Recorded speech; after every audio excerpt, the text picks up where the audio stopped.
Juan.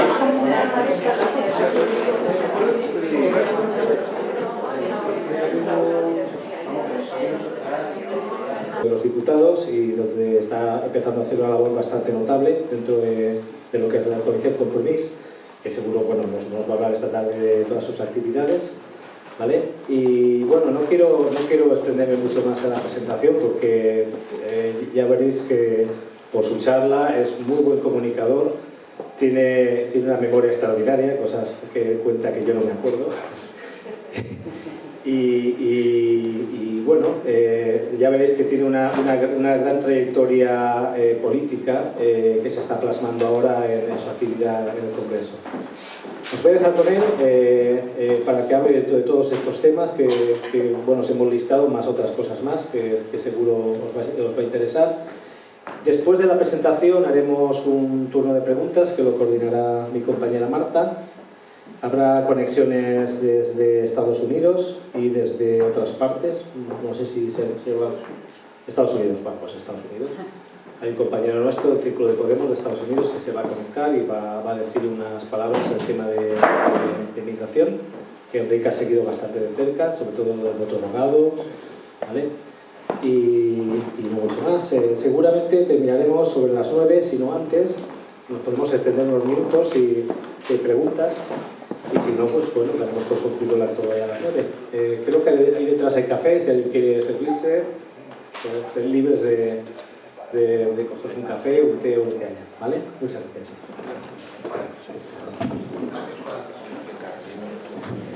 Hola, buenas tardes, buenas vesprada a totes y a tots. Yo he venido aquí básicamente a dar las gracias en primer lugar a Juan Suárez, que efectivamente nos conocemos de la época de la universidad, somos antiguos compañeros, le había perdido la pista hace muchos años y gracias a esto del Facebook y la actividad política pues recuperé su pista y ha sido quien me ha invitado a venir aquí. Y también quiero dar las gracias a todos vosotros porque sé que sois personas que están aquí en Edimburgo, en un contexto tan diferente del de casa, que estáis desarrollando un trabajo cívico, un trabajo político que es importante y que es una base que necesitamos para que el cambio que todos queremos en España vaya adelante. Mirad, yo, para empezar mi exposición, que no quiero que sea muy larga, porque tengo costumbre de enrollarme mucho y claro, no querría acabar convertido en un gusto parlante, sino que me gustaría que, en fin, que todos habláramos y compartiéramos experiencias, ¿no? Pero para empezar, sí que me gustaría partir desde mi propio ejemplo, ¿no? Porque soy una persona, yo tengo ahora 50 años y pertenezco a una generación que fue diferente de la generación de sus padres y de la generación de sus abuelos. Me explico. La generación de mis abuelos fue la que conoció la guerra civil y la que tuvo que salir de España obligadamente para el exilio, los campos de concentración. La generación de mis padres es la de aquellas personas que tuvieron que salir en los años 60 por la emigración económica, para buscar su medio de vida o para poder desarrollar una carrera profesional que en España era imposible hacer. A mí y a la gente de mi generación en España nos educaron de otra manera. Parecía que eso de tener que salir obligadamente fuera era algo que se había acabado y que tú únicamente salías pues fuera pues, por viaje, por gusto, por lo que fuera, pero que realmente nosotros íbamos a tener un país diferente, un país con las necesidades básicas cubiertas y un país donde la gente sus proyectos vitales los iba a poder llevar adelante tranquilamente. Esa era la idea que habíamos tenido y durante tiempo pues parecía que eso iba a ser así, pero yo estoy ahora viendo con preocupación que esto ha cambiado mucho y mis hijos, que son ahora pequeños, pero posiblemente si la cosa nos endereza mucho, cuando lleguen a la edad de hacer sus estudios, pues posiblemente tengan también que dar ese paso más por obligación que no por una voluntad o una decisión reflexionada, ¿no? Y esto me lleva a pensar que algo a lo mejor en España se ha hecho mal desde la transición hasta aquí para acabar llegando a esta situación, porque todos sabéis, y lo resumo muy esquemáticamente, pero que cuando se habla por ahí de la transición se vende como gran virtud de ese proceso político el que, a cambio de renunciar a muchas exigencias de sana democracia, a cambio de eso, y a cambio de garantizar impunidad, amnistía a la gente que durante 40 años había mantenido un régimen violento, aplicando ellos también la violencia, a cambio de eso, nosotros tuvimos un sistema de la transición que, bueno, permitía que que se modernizara el Estado, que hubiera una cierta igualdad de oportunidades y que la gente en definitiva pudiera mejorar en sus condiciones materiales de vida. De alguna manera se planteaba la transición como un quid pro quo, ¿no? Un intercambio en el que, bueno, pues parece que una gran mayoría de nuestro país pues optó por considerar que ese intercambio era favorable. Pero ahora estamos a estas alturas, en el momento en el que estamos, y mucha gente se está planteando si realmente ese intercambio de aquella época fue tan ecuánime, fue tan positivo como en principio se pensaba. A lo mejor en aquel momento las cosas que se hicieron se tenían que hacer así, no lo sé, pero desde luego lo que está claro es que la deriva que ha tenido el Estado que se puso en pie con la transición y con la Constitución del 78 es una deriva que nos lleva a pensar que tenemos un país que no ha resuelto a día de hoy, en 2016, los problemas estructurales básicos que hacen que en gran medida siga siendo un país abierto a la especulación, abierto a la corrupción, abierto al favoritismo, abierto a las oligarquías, al paso de las oligarquías políticas a las oligarquías empresariales y viceversa, hace que siga siendo un país abierto, en definitiva, a una escasa competitividad, a una escasa cualificación profesional, a unos escasos salarios y a ser en gran medida también un sitio de paso para turistas. Parece que eso que se criticaba de la España de finales del franquismo, ahora, en esta época, pues tenemos todos ordenadores, tenemos tablets, etcétera, pero en el fondo, estructuralmente, muchos de esos problemas, de esos hándicaps, parece que en España siguen. Y vosotros, me imagino que muchos de vosotros, por vuestra situación personal, podréis atestiguar que, efectivamente, estos problemas han seguido y a lo mejor, no lo sé, pero la estancia de muchos aquí viene también debida a estos problemas que comento. La transición, pues, como digo, no acabó como se había pensado, porque en principio todo el mundo creía que íbamos a tener un sistema, en primer lugar, pluripartidista, donde no iba a haber mayorías absolutas y donde todos los partidos tendrían que colaborar de alguna forma, pero al final resulta que nos instalamos en un bipartidismo, imperfecto, pero bipartidismo, donde no había ninguna alternativa.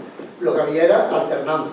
Uno se alterna con otro, pero para seguir haciendo prácticamente lo mismo. O si acaso, uno de ellos, el Partido Socialista, da alguna pincelada progresista en un panorama de escaso cambio, escasa voluntad renovadora. El sistema político finalmente en España, pues, como sabéis, había llegado a hacerse irrespirable, porque todo el mundo tenía la conciencia de que, por ejemplo, el Poder Judicial pues, estaba en manos de estos dos grandes partidos, que el Ejecutivo no cumplía con las funciones que le correspondían, que el Legislativo estaba maniatado porque realmente no había posibilidad de introducir un discurso diferente y por tanto teníamos una situación una situación negativa, una situación de parálisis en lo político y también en lo social. Y todo está acompañado porque ese bipartidismo que yo comento, y eso también lo sabéis vosotros, al final no ha sido ni bipartidismo. Porque el bipartidismo es que hay dos partidos, pero al final del ciclo lo que nos encontramos es que hay partido y medio. Es decir, hay un partido, el Partido Popular, que estaba en condiciones de ganar siempre con mayorías absolutas, y otro partido, el Partido Socialista, que era un comparsa que normalmente perdía, y si alguna vez ganaba, era teniéndose que apoyar con alguna muleta de fuera circunstancial. Es decir, partido y medio. Eso es en lo que había quedado reducido nuestro sistema político. Tendríamos que preguntarnos por qué la derecha en España ha llegado a tener tanta fuerza y ha llegado incluso a plantear un pensamiento hegemónico. Me refiero a que gran parte de la sociedad, incluso aunque no votara al Partido Popular, pero podía compartir o entender muchos de los valores que le sustentaban. Y bueno, la verdad es que yo creo que el auge que ha tenido la derecha en los últimos 20 años en España ha sido en gran medida debido a que la izquierda pues ha estado incomparecida, ha perdido el partido por incomparecencia, porque ha habido muchas crisis dentro de la izquierda se dedicó durante mucho tiempo pues a meterse en unas divisiones y unas disputas a veces estériles y a no entender que la nueva sociedad estaba pidiendo otras formas de hacer la política.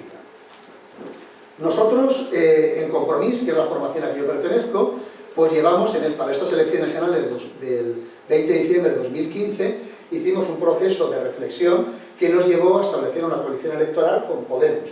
Coalición electoral que también ofrecimos a Izquierda Unida, a la cual le íbamos a ofrecer el tercer puesto en las listas en la provincia de Valencia y otros puestos de salida en Alicante y Castellón.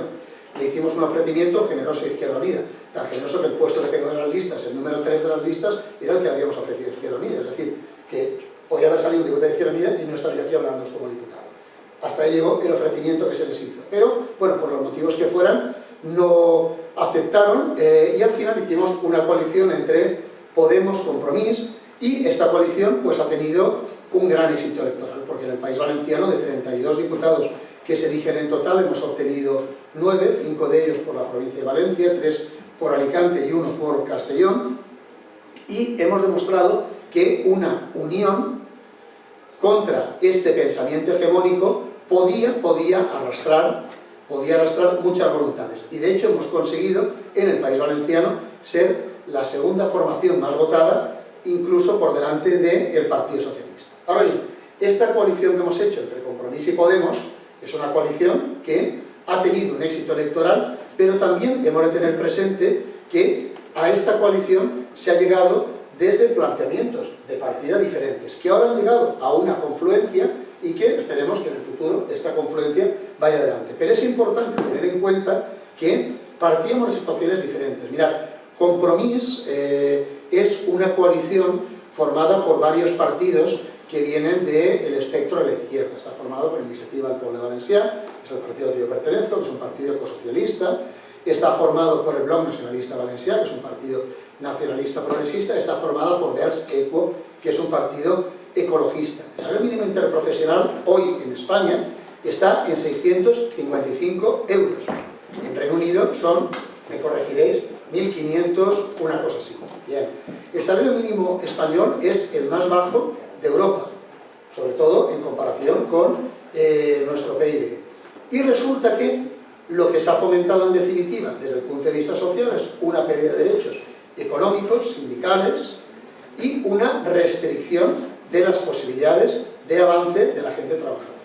Pero al mismo tiempo, también el gobierno de la derecha se ha dedicado a restringir las libertades individuales y aprobó la famosa ley Mordaza, la ley de seguridad ciudadana, que se ha dedicado a castigar muchísimos actos que en un país democrático no son más que manifestaciones de una libertad de expresión, de opinión, etc. Ha desjudicializado muchos comportamientos que ahora, si se cometen, van a ser castigados sin que un juez pueda pronunciarse sobre eso. La derecha también ha restringido las libertades individuales en una cuestión como el aborto, que ha restringido más el derecho de las mujeres para decidir sobre su maternidad. En definitiva, lo que nos hemos encontrado es que durante estos 4 años hemos tenido restricciones, en nombre de una supuesta, de una pretendida salida de la crisis que no se ha dado, porque después de las elecciones lo que nos encontramos es que hay en España una brecha salarial mucho más grande que hace 4 años, una desigualdad salarial hombres-mujeres cada vez más grande, y nos encontramos también con que los grandes oligopolios de la energía, las comunicaciones, están dominando el país y están desarrollando una legislación a su medida. Posiblemente porque esos grandes oligopolios sean los sitios donde se va a refugiar los políticos que se retiran del sistema bipartidista. Este es el panorama con el que nos encontramos el 20 de diciembre de 2015, cuando hubo que hacer unas nuevas elecciones. Bueno, que tenían que haberse hecho en noviembre, pero el señor Rajoy, como para él el tiempo es eterno, pues ya se sacó de la manga una interpretación extraña de la Constitución para no dejarnos votar hasta el 20 de diciembre. Y bueno, ya amenazado con seguir en funciones no sé cuánto tiempo. Bien, se hicieron esas elecciones y ya sabéis todos el resultado. Y el resultado, hay gente que dice que es un parlamento fragmentado, utilizando esa palabra con un tono peyorativo. Yo no lo llamaré así, yo creo que es un parlamento plural, donde hay muchas voces, donde se escucha a muchas personas y sobre todo, donde el equilibrio de fuerzas impide que nadie pueda aplicar el rodillo y callar la voz de los demás por el simple hecho de ser minoritarios. Porque, como le dijo en una ocasión mi compañera Mónica Oltra en las Cortes Valencianas al señor Francisco Camps, cuando aún era presidente de las Cortes, le dijo: ustedes son más, tienen más votos, pero no son mejores. Los votos míos valen tanto como los suyos. Tengo menos, pero su calidad es igual que la de los suyos. Y por tanto, todos tenemos que contar en democracia. Y ahora, esto que la derecha nunca ha tenido claro, ahora se lo van a tener que comer sí o no, porque ahora hay un parlamento plural donde ningún partido puede imponer su ley, y ni siquiera un partido, sino ni siquiera una alianza de 2 o 3 partidos es suficiente para pasar el rodillo al resto. Ahora todos estamos ahí, todos contamos y a todos se nos va a oír y se nos va a ir bien, ¿no? Este momento de cambio pues llega además en una situación que tenemos en un marco internacional que no es positivo. Ya sabéis que estamos viviendo un repliegue de la Unión Europea, que está dejando mucho que desear en cuanto a su papel de conformadora de una auténtica idea de ciudadanía que englobe a todo el mundo por encima de los Estados. La Unión Europea se está replegando, están reapareciendo las fronteras.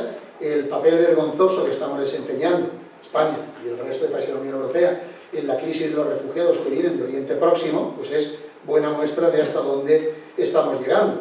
Un papel vergonzoso que, bueno, en España llega ya a un nivel exponencial. Ya sabéis que de todos los miles y miles, los 250.000, creo, refugiados sirios que habría que recolocar, España ha hecho hasta el día de hoy el importante esfuerzo de reubicar a 18. No 18.000, 18 refugiados sirios, todos los que habría que refugiar.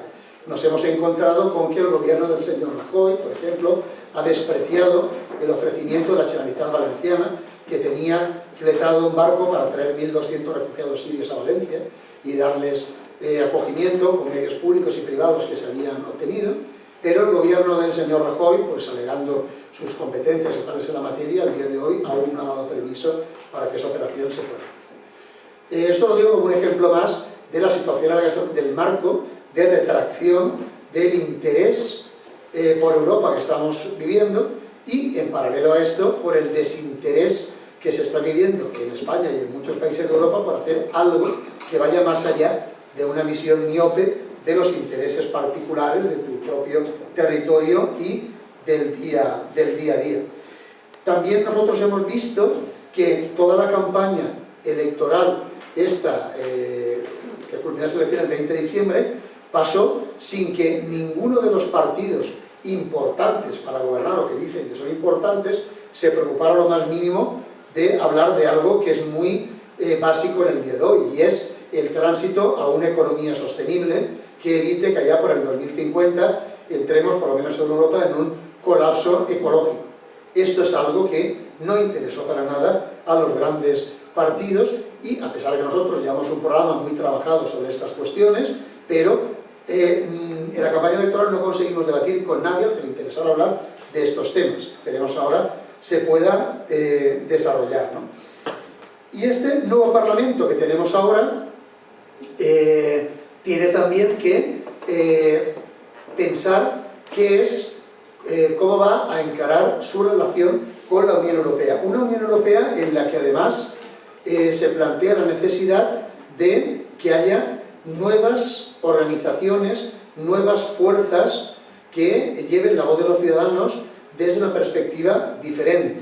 Y en ese sentido sí que me parece interesante la experiencia que puso en marcha Yanis Varoufakis con su movimiento DIEM, Democracy the European Movement, que esta experiencia de alguna manera ha intentado aglutinar una serie de voluntades por toda Europa que coincidieran en algo que en Iniciativa y en Compromís hace algún tiempo que veníamos apuntando, y es la necesidad de que el Parlamento Europeo pase a ser un elemento central en el proceso de construcción europea, y que en ese Parlamento se delineen, se diseñen unas nuevas alineaciones de las formaciones políticas en base a un criterio simple, como sería el de aquellos que están a favor del austericidio y aquellos otros que están a favor de una Europa social y contra, precisamente, las políticas que inspira la señora Merkel.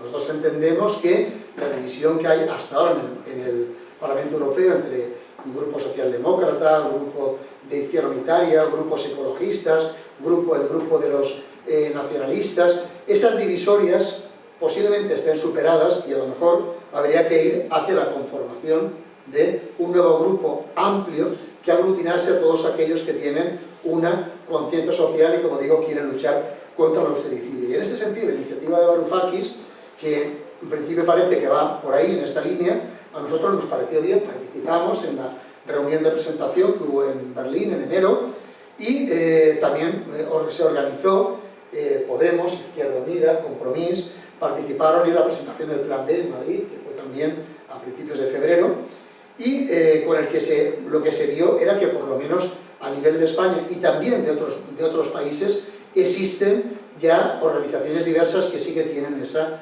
voluntad de confluencia. Pero en fin, tendremos que esperar al año 2019, las siguientes elecciones europeas, para ver si efectivamente existe una única propuesta que pueda actuar como una especie de paraguas que aglutine a formaciones, a proyectos similares de cada uno de los países de la Unión Europea. Y con este esbozo que os he hecho muy breve, ahora llegamos a una cuestión que a lo mejor estáis todos deseándome preguntar o que entre ya y me deje de rollos. Y es la cuestión de, sí, todo está muy bien, pero ¿y el gobierno qué? ¿Y el gobierno qué? Bien. ¿El gobierno qué? Pues el gobierno, de momento, bien, gracias, porque acabo de mirar, ahora en internet creo que siguen reunidos, estaba la reunión A3 del PSOE, de Podemos, de Ciudadanos, no sé cómo quedará la cosa. Mirad, combinaciones de gobierno hay muchas, con la aritmética que tiene el Parlamento Español, se podrían hacer diversas combinaciones. Las combinaciones podrían ser una combinación de la derecha, del PP y de Ciudadanos, que tendría 163 votos y que duraría una semana. Y el tiempo que nos costase hacerles una moción de censura, porque son más. Entonces, esa combinación habría que descartar. Otra combinación que en su momento se dijo era la de la gran coalición, partidos PP y PSOE y a lo mejor Ciudadanos, que es una combinación que está ahí, flotando, que está en el aire, que alguien ha querido realizar, sobre todo por parte del Partido Popular, y que de algunas viejas glorias del Partido Socialista alguien también dijo que eso podría ser positivo, pero de momento esto es algo que de momento está conjurado y yo entiendo que afortunadamente. Otra posible combinación de gobierno es la que se intentó en la sesión de investidura fallida de Pedro Sánchez, que él se presentó a las Cortes a una investidura con 130 votos sobre 350, una investidura abocada al fracaso, porque necesitaba que, descontando los votos negativos del Partido Popular, todo el resto nos abstuviéramos, cosa que no podía ser. Y no podía ser porque este acuerdo entre el PSOE y Ciudadanos, en nuestra opinión, está mal planteado. Y me explico. Antes de que se llegara a este acuerdo entre el PSOE y Ciudadanos, se planteó un acuerdo que es el que yo creo que es el lógico, el coherente, que es un acuerdo de lo que ha sido la izquierda en este país y de las nuevas. El proyecto principal nuestro era poner en marcha lo primero un plan de emergencia para rescatar personas. Cuando nosotros entramos a gobernar en la Generalitat Valenciana, que esto fue a finales de junio, aunque mucha gente tomó posesión ya en julio, pero cuando entramos a gobernar, bueno, un problema inmediato que había era que llegaban las vacaciones escolares, cerraban los colegios y los niños se quedaban sin comedor, y eso para muchas familias era un auténtico problema, no contar con el comedor escolar. Había un problema de que un porcentaje importante de población infantil podía estar en una situación de necesidad. Esta primera contingencia se abordó, se abrieron comedores, se abordó esta contingencia satisfactoriamente. Otro problema que había era cuando llegaba septiembre, el material escolar, libros, etcétera, que es una cosa muy cara y que se consiguió también buscar una solución que se puso en marcha de ayudas que ha dado resultados muy satisfactorios.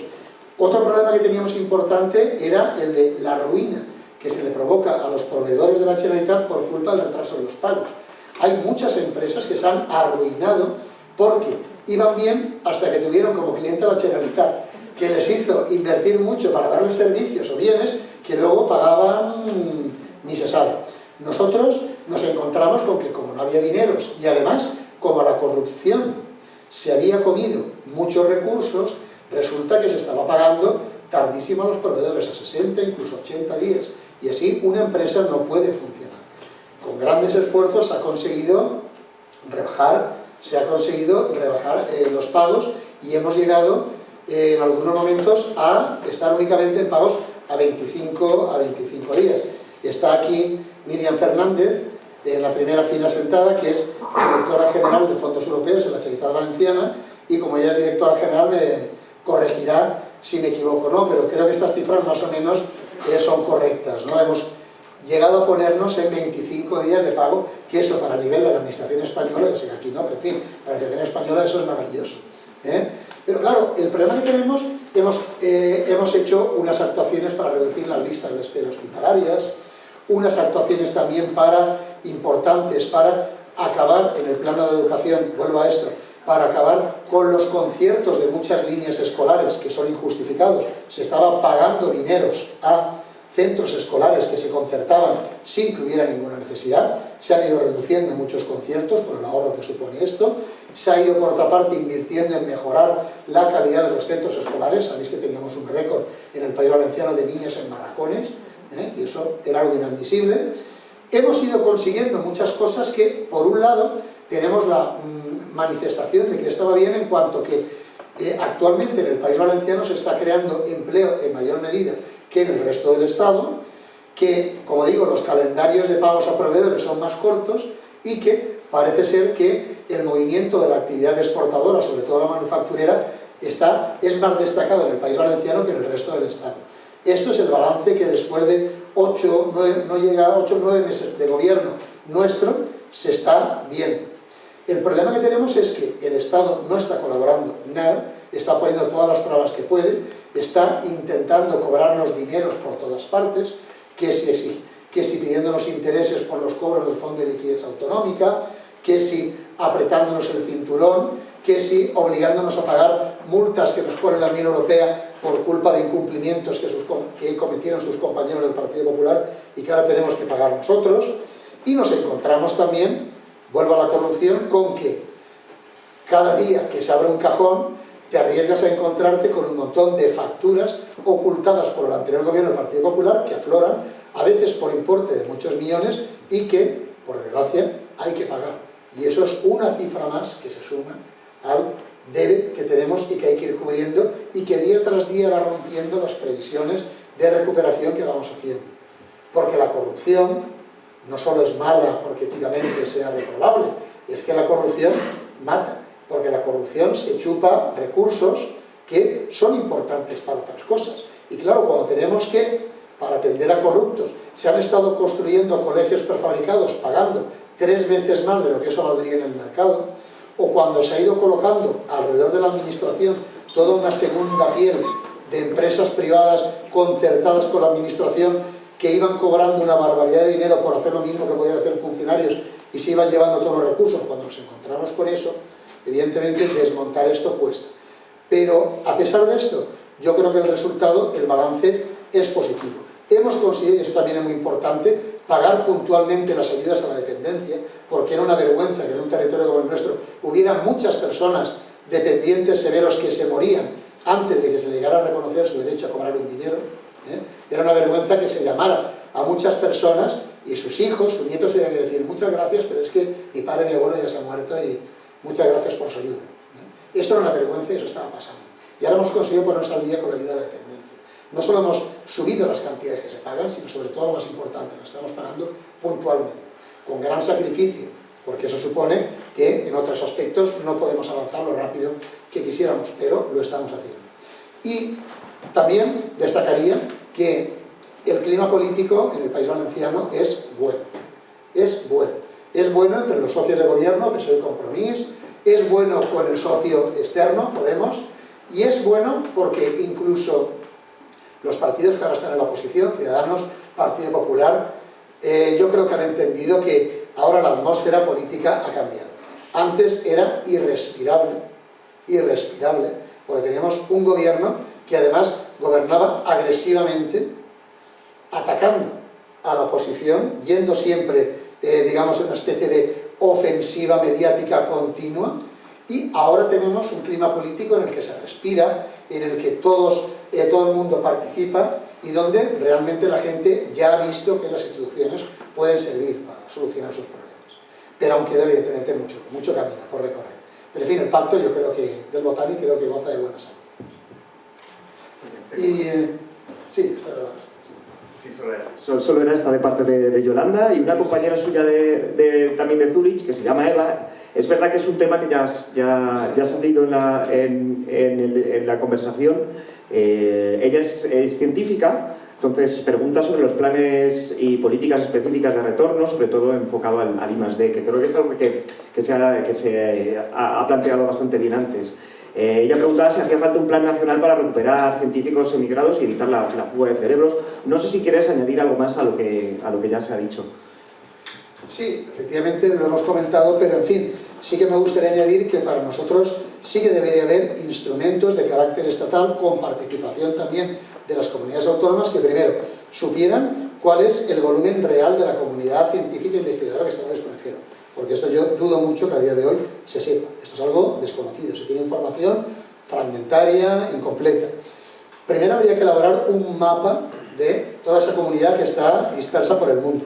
Y luego habría que valorar esa comunidad, qué es lo que está aportando para el conocimiento en general y en sus países de acogida y lo que puede aportar para España. Sí que sería interesante que se hicieran reformas en la ley de competitividad, en la ley de la ciencia, en la ley que regula el sistema sanitario para que se incorporaran mejoras, beneficios para los investigadores. Y por supuesto las inversiones en I+D, el capítulo de inversiones en nuevas tecnologías, nuevos materiales, biotecnología, etcétera, es algo que nos preocupa mucho.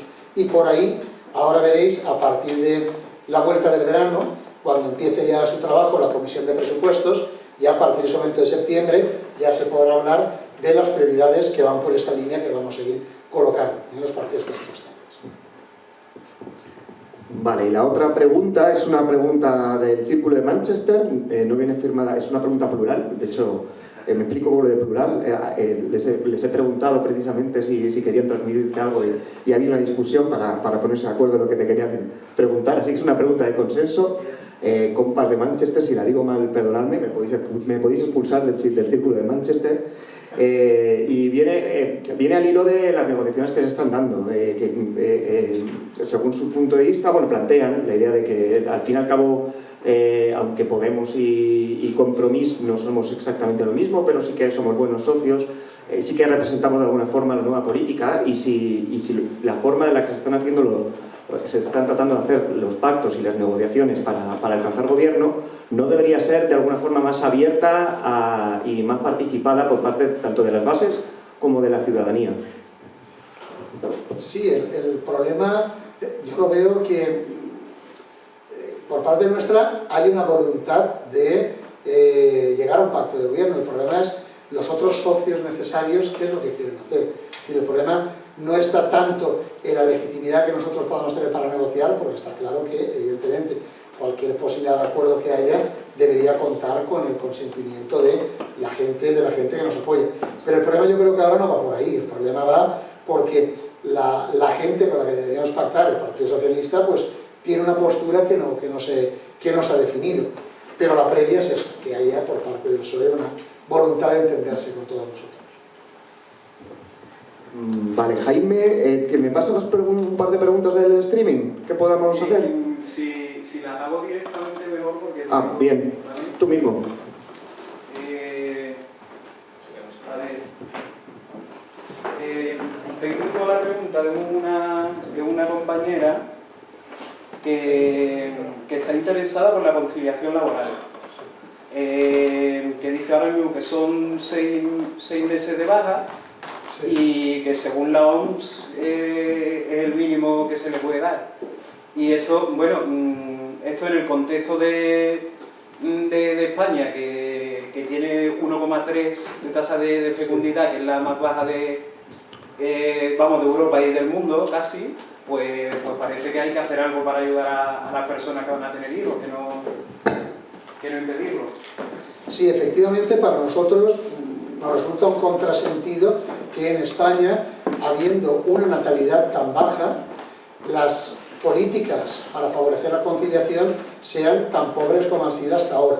Nosotros estamos porque se aumenten las semanas de permiso, que sea además un permiso indistinto, que disfruten ambos progenitores, y que se vaya haciendo además una ampliación, una posibilidad hasta llegar incluso a un horizonte de 2 años, ¿no?, de posibilidad de permisos, reducciones, etcétera, para la conciliación, y que la conciliación siempre sea un instrumento que cumpla con su finalidad, que es, y permitirme la redundancia, conciliar la vida laboral de los progenitores con el trabajo, y no para que sea, lo que ha sido hasta ahora, un instrumento más de discriminación de la mujer respecto al hombre.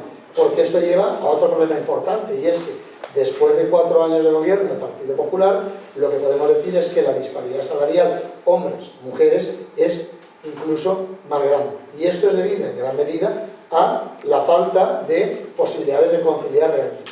Esto para nosotros es importante. Estamos trabajando en esto para aumentar significativamente los permisos por paternidad y maternidad, hacer que sean indisponibles, que se disfruten igualitariamente por ambos progenitores y que, en fin, que recaigan sobre ambos las cargas de crianza.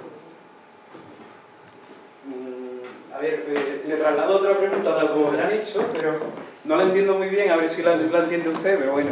Sí. Salvador nos pregunta desde Viena que Podemos apuesta a día de hoy por la expansión de demanda interna. Las tendencias más radicales ecológicas dicen que hay que bajar el PIB. ¿Qué piensa su partido Compromís con respecto si el PIB tiene que decrecer? Bueno, esta la cuestión del decrecimiento es un clásico en el ecologismo político. Esta cuestión a nosotros nos preocupa, porque nosotros somos una formación ecosocialista. Para nosotros es importante que haya una reconversión de la economía en un sentido sostenible, que esto no se ha hecho hasta ahora. Nosotros rechazamos la idea del crecimiento, como se ha planteado hasta ahora, como un aumento incesante de bienes materiales a costa del sacrificio de recursos naturales. Esto es un círculo perverso que entendemos que no se sostiene más y que hay que revertir, porque los recursos son finibles y hay que entender que esto o cambiamos el modelo de producción y el modelo de consumo o realmente vamos a un colapso que, como se dijo en la cumbre del clima en París en diciembre del año pasado, este colapso, pues, aunque no hay que ser apocalípticos, pero parece que está cerca. En el 2050, si no hay medidas de reversión radical, esto va a estar muy mal, con el cambio climático y con muchas otras consecuencias. Entonces, para nosotros sí es importante que se contemplen unas políticas que deriven, el acento del PIB hacia otra manera de tratar los recursos, otra manera de tratar la economía. Otra pregunta que me ha trasladado, que parece que no le ha convencido mucho el tema de medidas del retorno. Sí. Y lo que me vienen a decir es que dice que en su comunidad en concreto, sí, pues no convence la limitación presupuestaria que dicen, porque con ese argumento el PP ha acabado cerrando colegios, sí, institutos y tal. Sí, sí. Y dice que si concretamente se plantea revertir todo lo que ha hecho el PP en ese sentido, con el argumento de que no hay presupuesto. Que cómo puede hacer políticas para el retorno si no hay presupuesto. Vamos a ver, sí, para nosotros en el País Valenciano la previa para hacer política es conseguir una financiación adecuada, que no la tenemos. Y esta es una cuestión que nosotros planteamos no desde un victimismo, sino desde una constatación. Y es que el modelo de financiación que tenemos para todo el Estado ha provocado, en concreto, en el caso del País Valenciano, el efecto perverso de que somos, según los indicadores, un territorio más pobre que la media, pero que contribuimos por encima de la media. Por tanto, esta es una situación que a la larga se hace insostenible. Si tenemos la población menos ingresos que la media, pero hacemos una contribución superior, y si tampoco recibimos por parte del Estado unas inversiones acordes al volumen de población que representamos, al final no hay dinero para muchas cosas. Entonces el gobierno lo que tiene que hacer es equilibrismos. Nosotros pretendemos no solo no hacer ningún recorte, sino revertir todos los recortes que ha hecho el Partido Popular. Lo estamos haciendo poco a poco en la medida de nuestras posibilidades. Y nosotros lo que deseamos es no solo que se cambie el modelo de financiación, sino que ya a la máxima brevedad desaparezca este gobierno en funciones que nos sigue apretando. El señor Montoro, el ministro de Economía, sigue exigiéndonos muchos dineros en intereses, etcétera, y sigue con la idea de convertir al País Valenciano en una especie de la Grecia de España. Y me explico, como estamos infrafinanciados y no podemos pagar los servicios que tenemos asumidos, resulta que hemos de pedir dinero prestado al Estado, que nos lo presta por vía del Fondo de Liquidez Autonómica. Pero ese dinero hay que devolverlo, y además con unos intereses que el servicio de esos intereses de esa deuda nos consume también muchos recursos, y al final se entra en un círculo vicioso del que es muy difícil salir. Por tanto, para nosotros lo prioritario es resolver el problema de la financiación, y una vez resuelto ese problema, y con el añadido de que estamos ya, de que prácticamente hemos cerrado los grifos de la corrupción, esos grifos por lo que se escapaba todo el caudal de dineros que podíamos tener en el sistema público, una vez cerrado eso, nosotros nos replanteamos revertir todo la situación de retroceso, de restricciones en que nos ha colocado el Partido Popular, también en el campo de la ciencia y en el de la investigación.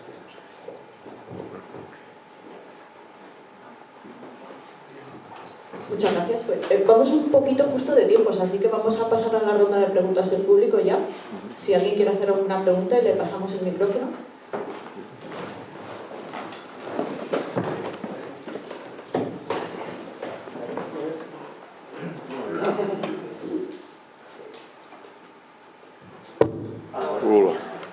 Gracias.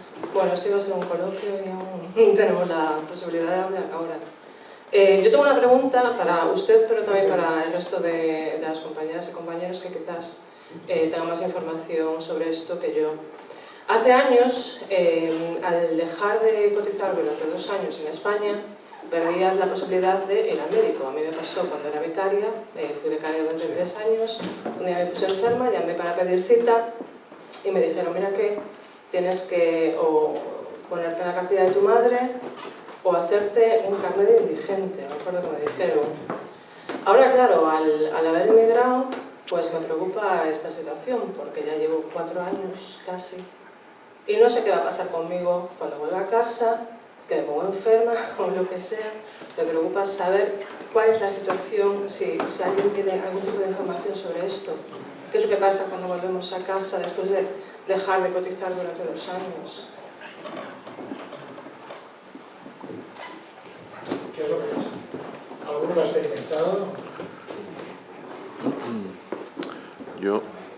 Porque la situación es diferente. Bueno, el tema del voto que estábamos mencionando antes, yo sé de casos que no se registran en el consulado para votar simplemente para no perder la seguridad social en España, ¿vale? Y eso te puedo contar unos cuantos casos personales que conozco yo. Es 90 días, ¿verdad? Sí. Cuando llevas 90 días fuera de España ya es cuando pierdes la cobertura sanitaria en España. Oficialmente está en España. Efectivamente, tendrías que, bueno, sacar la tarjeta sanitaria europea, pero eso significa que en España te atienden pues, como un turista de aquí, digamos. Pues igual también sería interesante, ¿no? Llevar este tipo de cuestiones al Parlamento, pues porque somos cada vez más. Nosotros también, se aprobó hace poco una proyecto de ley que tiene una cierta conexión con esto para la mejora del sistema de pensión de la seguridad social, porque en España es que hemos caído en un círculo vicioso también en este asunto. Es decir, la seguridad social resulta que cada vez tiene menos dineros porque hay mucha gente fuera que no cotiza, y porque además la gente que está trabajando, como tiene unos salarios bajos, pues evidentemente aporta poco. Entonces, claro, se crea ahí una situación en la cual la caja de la seguridad social tiene cada vez menos dinero. Como además se le van haciendo pocas aportaciones y como además los fondos de reserva durante esta última legislatura han sido saqueados para atender otros pagos más importantes, al final nos encontramos con que la seguridad social pues tiene pocos dineros y lo que hace es ir recortando coberturas. Esta es una cuestión que nosotros tenemos que revertir. Hay que aumentar la masa de gente cotizante. Creo que no hay todavía, por lo menos a nivel político, una conciencia clara de la importancia de este fenómeno que hay ahora, el fenómeno que vosotros representáis, de la gente que está afuera, la gente que está afuera en edad laboral y que está produciendo. Yo creo que esta problemática está bastante fuera del debate político, no se contempla, y nuestra voluntad es meterla, que se tenga en cuenta, que se hable de esto y que se busquen soluciones y soluciones generales para el marco europeo.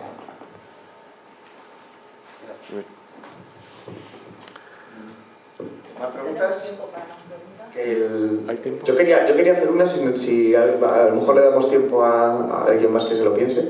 Es respecto a esto y al hilo de que también has estado involucrado en el DIEM y bueno, yo entiendo que el proyecto el análisis que hace Varoufakis yo lo comparto, es correcto, para eso es mi punto de vista, y creo que también es necesario ir a una Europa federal, de algún modo, el compartir la soberanía con nuestros vecinos. Sin embargo, ahora estamos en un contexto en el que los partidos de ultraderecha están creciendo como enanos, bueno, aparte de Le Pen, aquí también UKIP, aunque se está desinflando un poco, pero sigue teniendo una cuota bastante importante. En Alemania las pasadas autonómicas ganó, bueno, no ganó, pero sacó un resultado bastante terrorífico, el partido Alternative for Deutschland. También hay, aprovechando Íñigo Errejón estaba hace poquito por aquí, ha estado en Brighton, cuando estaba enfadado con el amado líder. Y Íñigo, no sé si está viendo esto, pero la próxima vez avisa. Seguro. La cosa es que en esta conferencia estaba hablando de esto, de precisamente cómo la izquierda europea, por un lado, estamos proponiendo una idea, hay una parte que propone una idea federal, y sin embargo él reclamaba todo lo contrario, en este contexto, tirar más hacia la soberanía nacional, para precisamente taparles todo el camino, todo ese espectro que se le ha abierto de votantes a los partidos de ultraderecha que están reclamando esas ideas nacionales y como una solución a una Europa que está fallando, evidentemente. Entonces, en este contexto, en esta coyuntura, ¿por qué camino hay que ir? ¿Por cuál de los dos caminos? ¿Cómo se conjuga la soberanía compartida con la soberanía nacional? Sí, vamos a ver, yo no pienso que sean cosas tan contradictorias, si me explico. El proyecto de la Unión Europea fue un proyecto que se planteó por estados.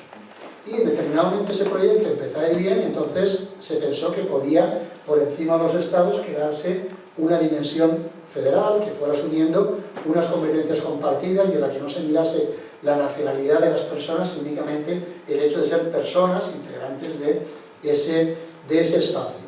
El problema es que ha habido ciertos estados que han utilizado su fuerza numérica y su peso económico para convertir todo el espacio de la Unión Europea en una gran campana de resonancia, o en un patio trasero, como lo queramos decir, de sus intereses. Y eso está pasando. Y no hace falta que diga qué estados, pero en fin, hay algunos estados que con su potencia se imponen y consiguen que al final la Unión Europea haga suyas políticas que no son realmente del interés de la Unión Europea, sino del interés de ese Estado, que así es como si tuviera un altavoz, amplifica su voz.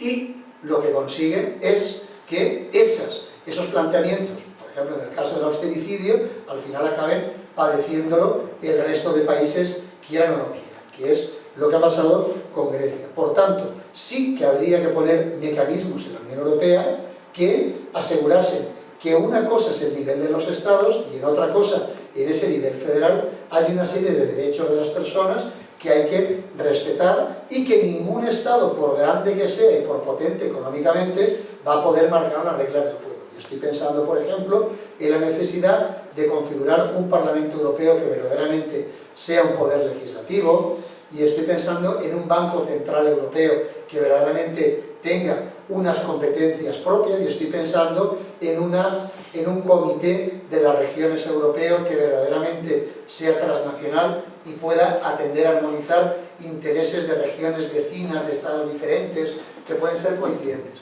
Eso es importante y eso hay que hacerlo. Pero por otro lado, está la cuestión que sí que es cierto, y no sé si a lo mejor Íñigo iba por ahí cuando decía esto, pero sí que es cierto que hay intereses por parte de las oligarquías de desmontar el poder de lo que tradicionalmente hemos llamado estados ante la constatación de que como la Unión Europea es un gigante político, si ese gigante político no tiene una política común para nada, ni en materia de refugiados, ni en política exterior, ni en materia energética, ni en materia de nada, si no tiene una política común importante, ese enano, y al mismo tiempo los estados que podrían hacer frente a las oligarquías vamos desmontando su poder, al final el resultado es que el ciudadano queda inerte. Y no, el ciudadano no ha de quedar desarmado, el ciudadano ha de tener instituciones que le protegen.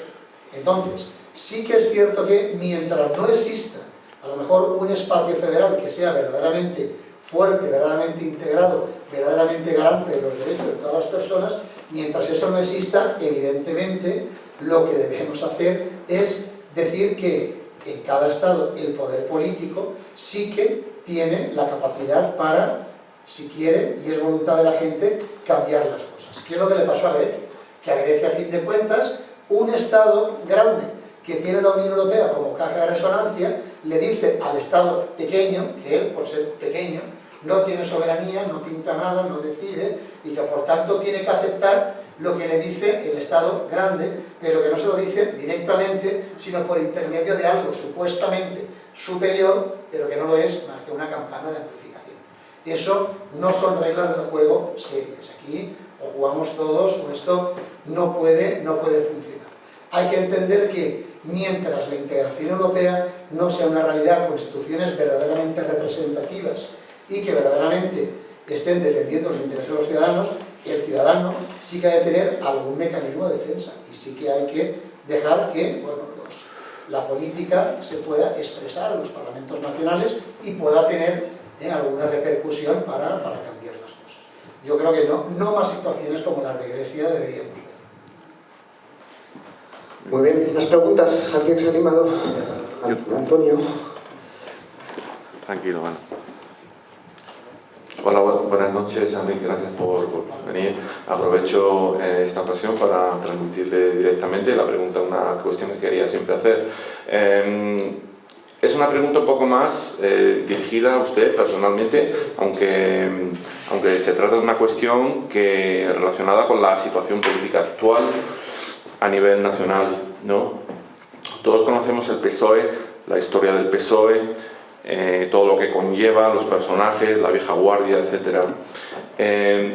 Ahora estamos viendo, yo personalmente estoy convencido que no se va a llegar a un acuerdo con Podemos, pero estamos viendo cómo están usando a Ciudadanos como repelente político para evitar alcanzar un acuerdo con Podemos. Entonces, según usted, según su punto de vista, le pregunto a usted, como personalmente, ¿no?, honestamente, ¿cuáles cree usted que son las razones auténticas para que el PSOE no quiera alcanzar este pacto con Podemos? Sí, vamos a ver, el Partido Socialista es muy antiguo, si no me equivoco fue fundado en 1879, tiene 100 y pico años de existencia, y claro, toda organización que se prolonga en el tiempo, al final, de ser un instrumento para conseguir unos fines, muchas veces acaba convirtiéndose en un fin en sí mismo. Y no lo digo esto en un sentido negativo, sino que lo digo porque cuando a lo mejor una persona está militando en un partido en el que militaron sus padres y sus abuelos y ha acumulado experiencias, ha acumulado vida, evidentemente es humano, y eso hay que entenderlo, que esa persona tenga un afecto hacia esa creación, hacia esa organización, por encima o disculpando cualquier cosa que pueda hacer. Y a veces es posible que por la evolución social haya mucha gente que a lo mejor realmente ya no comulga con las ideas que movieron esa organización, pero que por cuestiones afectivas, por cuestiones, continúa vinculado a esto. Y esto es humano, y todos sabemos que la teoría política esto lo dice. Es decir, hay muchas veces que las organizaciones acaban desprendiéndose de la gente que las hizo y al final son ya unas entelequias que, como digo, se explican por sí mismas. Yo no diré si al Partido Socialista le pasa esto exactamente o no. Yo solo apunto estos datos para la comprensión. No lo sé. Pero lo que sí que veo, e insisto en lo de antes, es que ahora se ha visto, y la evolución de Podemos, por ejemplo, y de otras formaciones lo ha demostrado, ahora se ha visto que en España hay como un salto generacional importante, más que generacional, no es la palabra, un salto conceptual importante, es decir, hay todavía mucha gente, numéricamente muy importante, que sigue pensando en un esquema bipartidista, y luego hay mucha otra gente que en su marco conceptual ese bipartidismo no le